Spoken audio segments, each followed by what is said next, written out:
శ్రీమాత్రే నమః. బ్రహ్మవాక్కు YouTube channel ప్రేక్షకులకు స్వాగతం. ప్రాచీన భారతీయ తత్వవేత్త, పండితుడు, నీతి శాస్త్రజ్ఞుడైనటువంటి ఆచార్య చాణక్యుల వారు ప్రజా జీవితము సుఖంగా ఉండడానికి అనేక విషయాలు తెలియజేశారు. అందులో భార్యాభర్తల గురించి కొన్ని సూచనలు చేశారు. నిజంగా ఈ సూచనలు విన్న భార్యాభర్తలు ఏనాడు పోట్లాడుకోరు. సంతోష సాగరంలో మునుగుతూ 100 ఏళ్ల జీవితాన్ని సుఖంగా గడుపుతారు. ఇందులో ఏ అనుమానం లేదు. భార్యాభర్తల జీవితంలో వచ్చే సమస్యలన్నీ చిన్న చిన్నవి. ఒకరినొకరు అవగాహన చేసుకోకపోవడం వల్లే, అవి సరిచేసుకోకపోవడం వల్ల సంసారాలే కూలిపోతున్నాయి. అందుకే భార్యాభర్తలు ఎలా ఉండాలి అనే విషయాన్ని తెలుపుతూ, మొట్టమొదట భార్యాభర్తలు ఒకరినొకరు గౌరవించుకోవాలి. ఒకరికొకరు మాట్లాడుకున్నప్పుడు మనస్ఫూర్తిగా మాట్లాడాలి. నిత్య జీవితంలో ఒకరికొకరు సహాయపడుతూ ఉండాలి. ప్రేమానురాగాలతో ఆనందమైన జీవితాన్ని గడపాలి. ఇద్దరి జీవితాలలోని సమాచారాలను పంచుకోవాలని తెలియజేశారు. అంటే ఇద్దరి మధ్య ఎలాంటి దాపరికం ఉండకూడదు. మిత్రులు ఎలా అన్యోన్యంగా జాలిగా ఉంటారో భార్యాభర్తలు కూడా స్నేహితుల్లాగా ఉండాలంటారు ఆయన. స్నేహితులంటేనే ఇద్దరి మధ్య ఎలాంటి పొరపొచ్చులు ఉండవు, దాపరికాలు ఉండవు. ఒకరికొకరు ప్రాణప్రదంగా బతుకుతారు. ఏనాడు కూడా ఒకరినొకరు విమర్శించుకోకూడదు. తప్పులు చేయడం మానవ సహజం.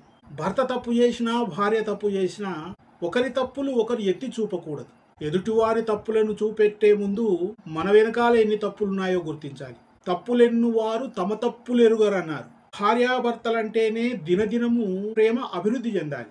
భార్య మన సంబంధీకురాలు కాదు, మన రక్త సంబంధీకురాలు కాదు. ఏ ఇంటి బిడ్డో మన ఇంటికి కోడలిగా వచ్చింది, భార్యగా వచ్చింది. మన ఇంట్లో, మన కుటుంబంలోనే కొన్ని ఇబ్బందులు కలుగుతాయి.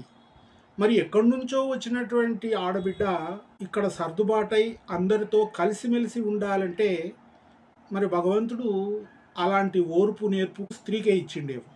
అందుకే భార్యాభర్తల మధ్య ఎలాంటి దాపరికాలు ఉండకూడదనేదే ప్రధానం. భర్త ఏదో కోపంతో అంటూ ఉన్నాడు, లేదా భార్య ఏదో అంటూ ఉంది, అప్పుడు ఇద్దరిలో ఎవరో ఒకరు మౌనంగా ఉండడము శ్రేయస్కరం. మాట పెరిగిందనుకోండి, అనేక అనర్థాలకు దారితీస్తుంది. అందుకే అన్ని విధాలా మౌనంగా ఉండడము శ్రేయస్కరం అంటారు ఆయన. భర్త ఎప్పుడు కూడా తన బలహీనతలను భార్యకు చెప్పకూడదు. అలా చెప్పినట్టయితే భర్త భార్య ముందు చులకనగా అయిపోతాడు, ఆమె కూడా చులకనతో చూసే అవకాశం ఉంది. అందుకే బలహీనతలను భార్యకు తెలియకుండా జాగ్రత్త పడాలి. కుటుంబంలో ఏదైనా సమస్య వచ్చిందంటే, తీవ్రమైన వివాదంలో చిక్కుకున్నారంటే ఈ విషయాన్ని వెంటనే భార్యకు చెప్పకూడదంటారు. ఎందుకంటే సున్నిత మనస్కురాలు భార్య కాబట్టి తట్టుకోలేకపోవచ్చు. సంపాదన గురించి చెప్పేటప్పుడు జాగ్రత్త వహించాలంటారు. ఒకనాడు భర్త అంటే భరించువాడు, భర్తే పనిచేసి భార్యను పోషించేవాడు. కానీ ఈనాడు ఆధునిక సమాజంలో భార్యలే భర్తను పోషిస్తూ ఉన్నారు. అందుకే భార్యాభర్తలు ఎవరు సంపాదిస్తున్నా సంపాదన గురించి చెప్పేటప్పుడు జాగ్రత్త వహించాలంటారు. భార్యాభర్తల బంధంలో కోపము అతి చెడ్డదంటారు ఆయన.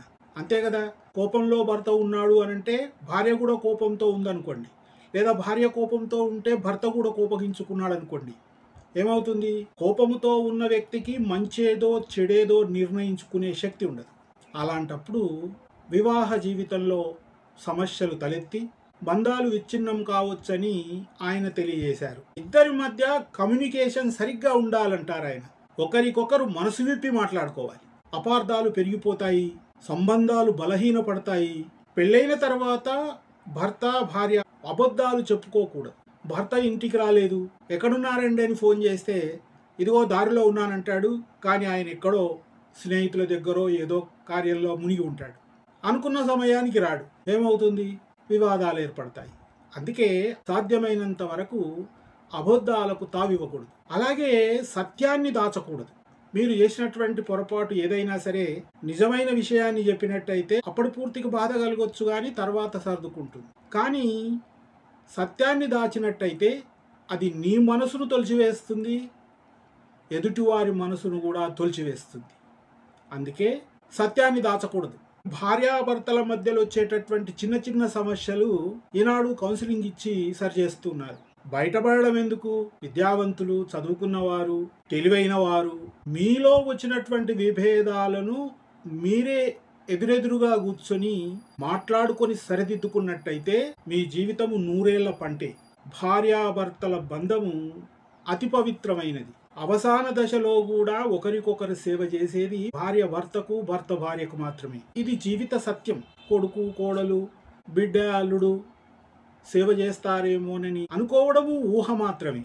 చేస్తే చాలా సంతోషం. కానీ ఎవరు చేయకున్నా ఒకరికొకరి సేవ చేసుకునే బాధ్యత భర్తకు భార్య, భార్యకు భర్త తప్పకుండా సేవ చేయాల్సిందే. ఆచార్య చాణక్యుల వారు భార్యాభర్తలు ఇలా మెసురుకున్న నాడు వాళ్ళ కుటుంబంలో ఎలాంటి కలతలుండవు, రోజూ నూతన జీవితాన్ని గడుపుతారని తెలియజేశారు. కాబట్టి ఆదర్శ దంపతులుగా ఉందామని తెలుపుతూ లోకా సమస్త సుఖినో భవంతు.